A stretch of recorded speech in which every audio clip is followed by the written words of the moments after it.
दोस्तों, मेरा नाम है Chetan and welcome to my channel bright for your future. आज हम पढ़ेंगे साइंस ऑन ग्रेविटेशन का लेक्चर नंबर 5। लेक्चर नंबर 4 में मैंने आपको लास्ट प्लेस, हाइट और ग्रेविटी का जो मैंने आपको पॉइंट्स दिया था, surface of the earth, Mount Everest, maximum height reached by man balloon etcetera का जो मैंने आपको एग्जांपल्स दिया था।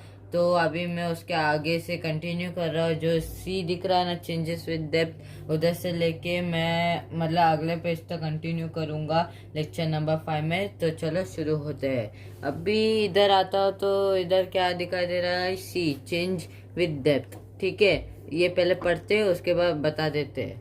ठीक है, the value of G also changes if we go inside the earth. अभी इधर स्टार्टिंग में ही समझता है क्या बोलना है जा रहे हैं ये लोग। द वैल्यू ऑफ ग्रेविटेशन, जो ग्रेविटेशन का वैल्यू होता है वो चेंज होता है कहाँ, जब आप ये जो अर्थ है ना उसके नीचे जाते हो, तभी आपका क्या होता है, जो ग्रेविटेशन होता है वो चेंज होता है। द वैल्यू और of R in equation 5 decreases and one would think that the value of g should increase as per the formula। देखा, इधर भी थोड़ा कंफ्यूजन है कि हम सोचते हैं कि जैसे हम अंदर जाते हैं ग्रेविटेशन इंक्रीज होता है, पर नहीं, ग्रेविटेशन डिक्रीज होता है। ठीक है, यही थोड़ा ये लोग घुमा फिरा के देते हैं, बस समझने का ज़रूरी है। ये याद रखना हमेशा कि ग्रेविटेशन जब भी आप नीचे जाते हो, अंडरग्राउंड में जाते हो, तब ग्रेविटेशन कम होता है, कभी बढ़ता नहीं है। However, decrease that one increase as should per the formula. However, the part of the earth which contributes towards the gravitational force felt by object also decreases। देखो इधर क्या बता रहा है, however the part of the earth which contributes towards the direction, जो contribute करते हैं किसको, towards the direction, वो भी क्या होता है, वो ऑब्जेक्ट भी डिक्रीज होता है। ठीक है, which means that the value of mass to be used in equation 5 also decreases as a combined result of change in r and mass। The value of gravitation decreases as we go deep inside the earth। ठीक है, आप चाहिए तो note down भी कर सकते हो इसको, एक इंफॉर्मेशनल डाटा के लिए आप इसको नोट डाउन भी करके रख सकते हो इंपॉर्टेंट पॉइंट्स। और आपके बाजू में टेक्स्ट बुक और नोटबुक रहना चाहिए, क्योंकि बहुत सारे इंपॉर्टेंट पॉइंट्स आएंगे तो हम आपको बताएंगे। Think about it. ठीक है, ये बहुत मेन है, जो मैं बोल रहा हूँ ये बहुत ही मेन है। आपको इसमें थोड़े फॉर्मूलाज भी लर्न करने रहेंगे, तो सही से देख लेना। Every planet and satellite has different mass and radius।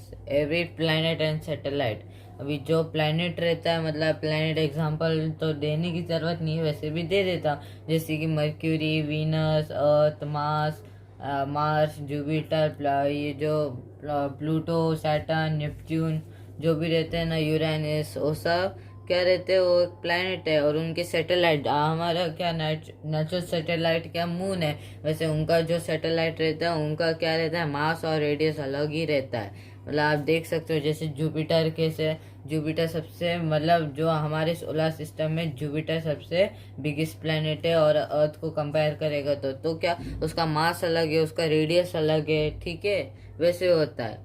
Hence according to equation 6 the value of gravitation on their surface are different। अभी देखो, इनका मास और रेडियस भी डिफरेंट है, तो gravitation on the surface also will be different. तो उसको समझाने की ज़रूरत नहीं है, क्योंकि अभी मास इधर डिफरेंट है, रेडियस डिफरेंट है, तो अभी सरफेस ऑफ द ग्रेविटेशन का सरफेस भी डिफरेंट ही रहेगा। अभी उधर कौन सा तो सेम नहीं रहेगा। On the moon it is about 1/6 of the value on the earth. ठीक है, उधर देखो on the moon it is about 1/6 of the value on the earth. ठीक है, has a result using same amount of force we can jump 6 times higher on the moon as compared to that on the earth। अभी आप अर्थ से compare करेगा तो moon का gravity बहुत ही कम है। अगर आप अर्थ में जिस फोर्स से आप जंप करते हो, ज़्यादा से ज़्यादा आप कितना पहुंच पाएंगे, थोड़ा एक दो थोड़ा ही इतना आप प्रेशर से जंप कर पाएगा, तो वो आपके ऊपर डिपेंड होता है। वही फोर्स से आप अगर मून में जाके जंप करेंगे तो आप उसके 6 गुना ज्यादा मतलब जंप कर पाएंगे, 6 गुना ज्यादा। ठीक है, वैसे होता है, जाना है तो जा सकते हो अच्छे से, मतलब स्पेस में ऐसा कुछ नहीं है, अच्छे से पढ़ाई करके आप भी जा सकते हो। ठीक है, उसके बाद क्या आता है हमारा mass and weight. Mass and weight पहले ही बता चुका हो क्या, मास क्या होता है, वेट क्या होता है। मास मतलब मास को गिना जाता है हमेशा, जो तुम्हारा वेट रहता है वो अलग है। जो तुम्हारे बॉडी के अंदर मास रहता है ना, वही तुम्हें वेट के हिसाब से बताया जाता है। जो वेट में आप जब भी वेट चेकिंग करवाने जाते हो, मतलब एग्जांपल आपका 49 है, 49 आपका वेट नहीं है, उतना परसेंट आपका मास है। ठीक है, 49 मास, तो वो मास और वेट अलग होता है, इसमें बताया डेफिनेशन। ठीक है, तो मैं बता देता हूँ आप लोग को। तो चलो मास एंड वेट का भी डेफिनेशन देख लेते हैं। पहले मास का देखो, मैंने हाईलाइट भी करके रखा है, जो आपको सही से दिख पाएंगे, जूम भी करके आपको बता दिया है।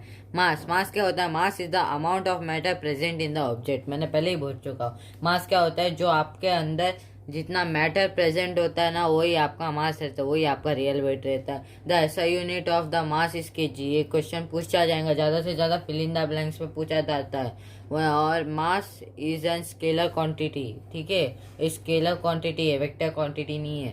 ठीक है, its value is same everywhere. उसका वैल्यू सेम ही रहता है। ठीक है, एवरीवेयर जहाँ भी जाओ उसका वैल्यू सेम ही रहता है। Its value does not change even we go to another planet. उसका जो भी मतलब वैल्यू चेंज ही नहीं होगा। आप चाहिए तो मार्स पे जाओ, चाहिए तो वीनस पे जाओ, चाहिए तो मून पे जाओ, कहाँ भी जाओ उसका चेंज नहीं होगा, उसका उतना ही रहेगा। ठीक है, उसके बाद ये अपना क्या, another planet according to Newton's first law it is the measure of the inertia of an object. Inertia तो पता ही रहेगा आपको। Higher the mass higher is the inertia. जितना मास आपका ज्यादा रहेगा उतना इनर्शिया भी ज्यादा रहेगा। ठीक है, अभी वेट का बारे में मतलब ज्यादा से ज्यादा लोग को कंफ्यूज होता है मास क्या होता है और वेट क्या होता है। अभी इधर मतलब 10th के ये बुक में जो पेज नंबर 9 में लिखा है ना, उसमें सही से डेफिनेशन दे दिया है क्या मास क्या होता है और वेट क्या होता है। तो अभी मतलब कंफ्यूज होने की जरूरत नहीं है, एक बार सही से समझो। और एक बात चाहिए तो बार बार देखो, नहीं समझ रहा है तो वरना टेक्स्ट बुक का मदद लो, वरना टीचर के कंसल्ट लो, क्योंकि ना मास और वेट है ना दोनों अलग रहते हैं, डिफरेंट डिफरेंट रहता है। ठीक है, समझ गए। तो अभी देखो, weight weight the weight of an object is defined as force with which the earth attracts the object. समझे, the weight of an object is defined as the force. The weight of the object is defined as the force.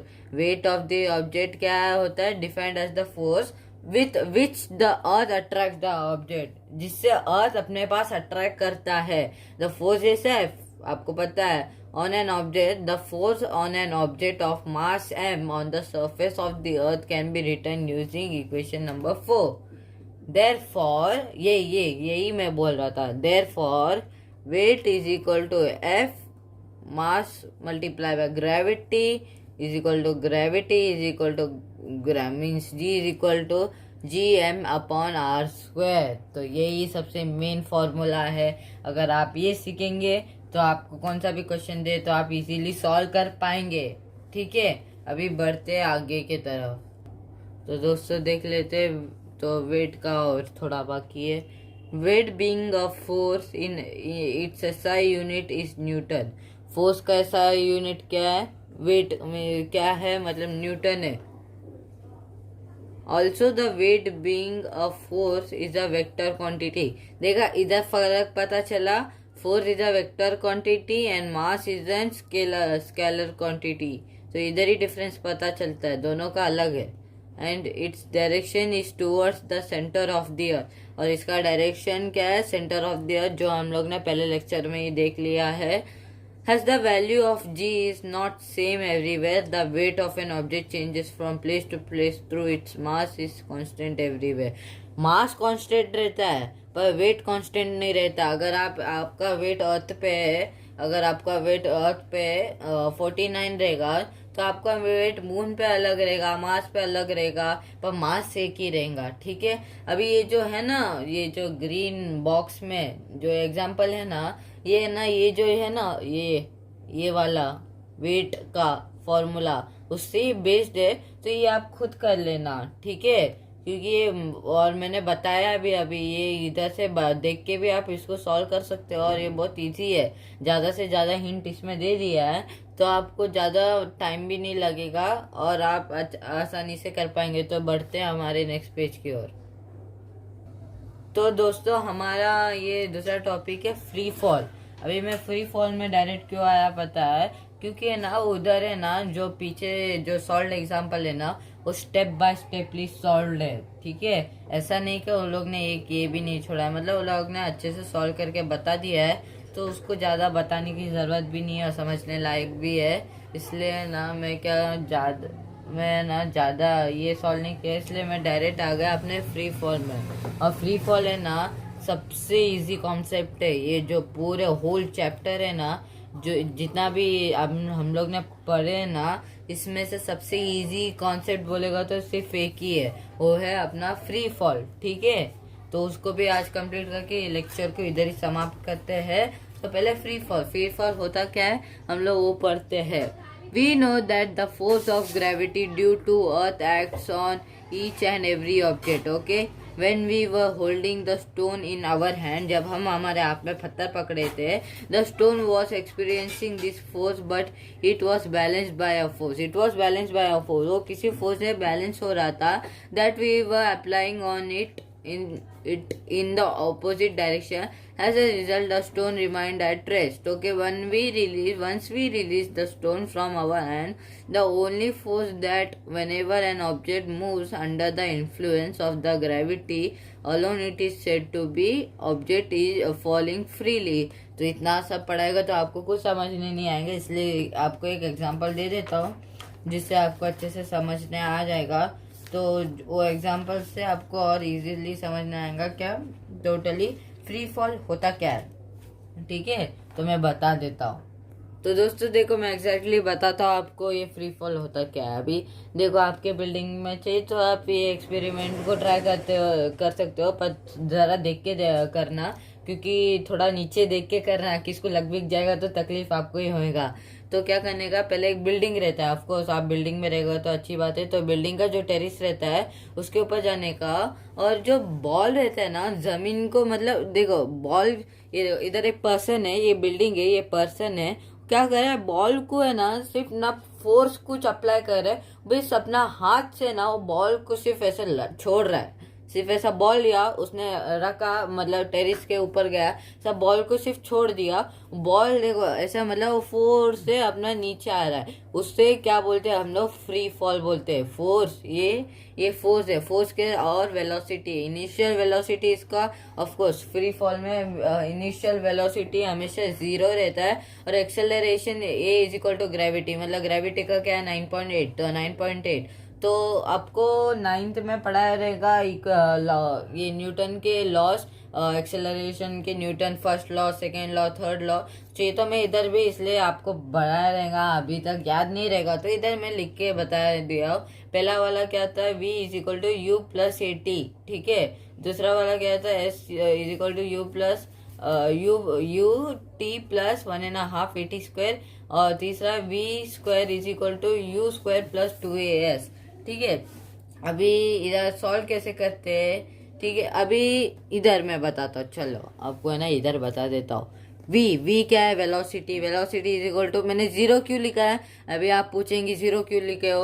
अभी इधर पहले में क्या था, u था, ठीक है, इधर u था ना, v is equal to U. अभी फ्री फॉल में u का वैल्यू क्या है, इनिशियल वेलोसिटी का वैल्यू 0 है, तो v इज इक्वल टू 0 आया, प्लस gt, अभी इधर at था तो gt कैसे आया, तो a is equal to g, मैंने बता दिया acceleration is equal to gravity, इसलिए gt आया।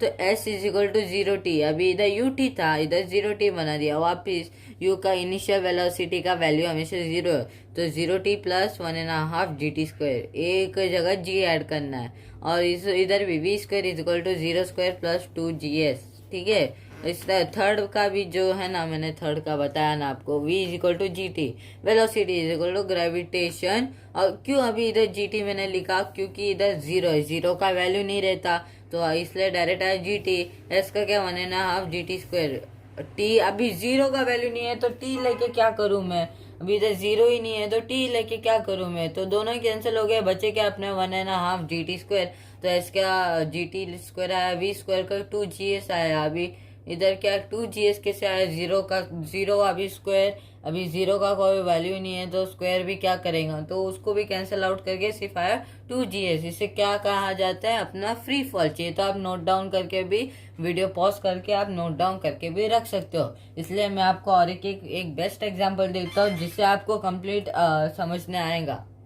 तो चलो मैं आपको इधर एग्जांपल दे देता हूँ। तो m is equal to 3 kg, मतलब मास, मतलब एक एग्जांपल है तो मैं बता देता हूँ। Mass is equal to 3 kg, जो मास रहता है ना आयरन बॉल का, उसका कितना था वेट, 3 kg का था। हाइट ऑफ द बिल्डिंग था 125 मीटर, ओके, हाइट था 125 मीटर, और ठीक है। और gravitation g is equal to 10 m था, ठीक है, ms।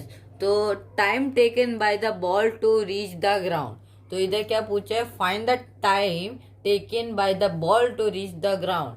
तो इधर क्या बोल रहा है, अभी क्या टाइमर आ गया है, ऐसा टाइम ऑन कर दो और बोल दो भाई तो फेंक दे, तो ये लोग क्या मतलब टाइमर ऑन करके देख सकते हो। पर अभी विदाउट टाइमर के आप कैसे फाइंड कर सकते हो, ये फॉर्मूला के द्वारा आप इसको फाइंड कर सकते हो। चलो बता ही देता हूँ मैं फिर। तो इधर क्या है, S is equal to UT क्या है, initial velocity multiply by time plus 1.5 AT। तो ये दूसरा न्यूटन का दूसरा लॉ, जैसे आपको पता ही है, आप तो पढ़े हो, मतलब first and second and third. तो ये क्या, u का वैल्यू 0 है और t तो है ही नहीं, तो मैंने पहले ही बता चुका है, s is equal to 1.5 GT square. तो और s का वैल्यू कितना था, s का वैल्यू कितना था 125, ठीक है। बिल्डिंग कितना मीटर था 125 लिखा, is equal to 1.5 multiply by 10 multiply by T square. क्यों अभी जी के जगह 10 क्यों आया, पहले ही मैंने बता दिया है, इधर जी इज इक्वल टू 10, तो 10 इधर कट हुआ। अभी इधर कहाँ डिवाइड हो सकते हो, 2 और 10 डिवाइड हो सकते हैं, 2 5 10, तो 5 और 10 आ गए इधर, तो 125 अपॉन 5, ये तो सबको पता है। 25 का टेबल बहुत इजी, और 25 is equal to T square, ठीक है। अभी 25 का टी का भी वैल्यू मिल गया, और t square is equal to 25। अभी टी स्क्वायर 25 है, ठीक है, square is equal to 25, t square is equal to 25 है, तो t square is equal to 25 है, तो 5 रहेगा ना अभी। तो सिंगल टी का कितना रहेगा 5, इसलिए डबल टी का 25 हुआ, ठीक है। तो हम लोग को इधर आंसर मिल गया है क्या, देखो, time taken by the ball to reach the ground is 5 second, ठीक है। इधर हम लोग को मिल गया पहला एग्जाम्पल का पहला आंसर। तो अभी जाते हैं दूसरे एग्जाम्पल पे। दूसरा एग्जाम्पल बहुत ही इजी है, दूसरा एग्जाम्पल बहुत ही इजी है, तो मैं बता ही देता हूँ वो भी। Velocity of ball on reaching the ground, velocity of ball on reaching the ground, velocity कितना रहेगा जब वो ग्राउंड को रीच होगा। सबसे इजी क्वेश्चन है, आराम से सॉल्व कर रहे हो। Velocity is equal to ji t, gravitation multiply by time, वही करना है। Velocity is equal to gravitation 10 था मल्टीप्लाई बाय 5, और 10 5 से कितना होता है, बच्चे लोग को मालूम है 50 होता है। तो 50 हमारा वेलोसिटी आ गया। इधर भी सेकंड इतना जल्दी खत्म हो गया हमारा। तो थर्ड भी उतना ही सिंपल है एज इट इज सेकंड और फर्स्ट के तरह। तो थर्ड को भी सॉल्व करते हैं। The height of the ball at half the time, ये लोग ने तो बोला नीचे जमीन को टच होने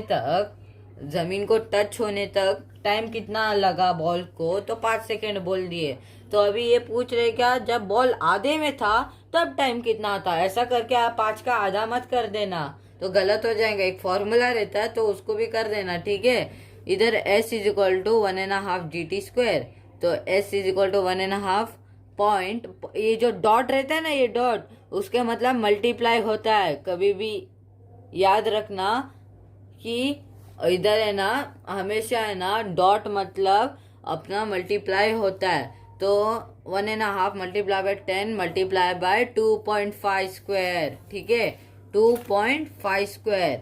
S is equal to 5 multiply by 6.5 6 multiply by 6.25, क्योंकि इसको मल्टीप्लाई करके सबको करके आंसर मिल गया हम लोग का 5 मल्टीप्लाई बाय। अभी 5 कैसे पूछेंगे, 10 और ये मैंने पता है ना 2 5 मतलब 10 होता है, तो इसका 5 मिल गया मल्टीप्लाई बाय 2.5। 2.5 का क्या हो रहा था स्क्वायर 6.25 इजी। उसके बाद 5 मल्टीप्लाई बाय 6.25 को मल्टीप्लाई कर दो तो आंसर मिलेगा 31.25। तो height of the ball 80 half time is equal to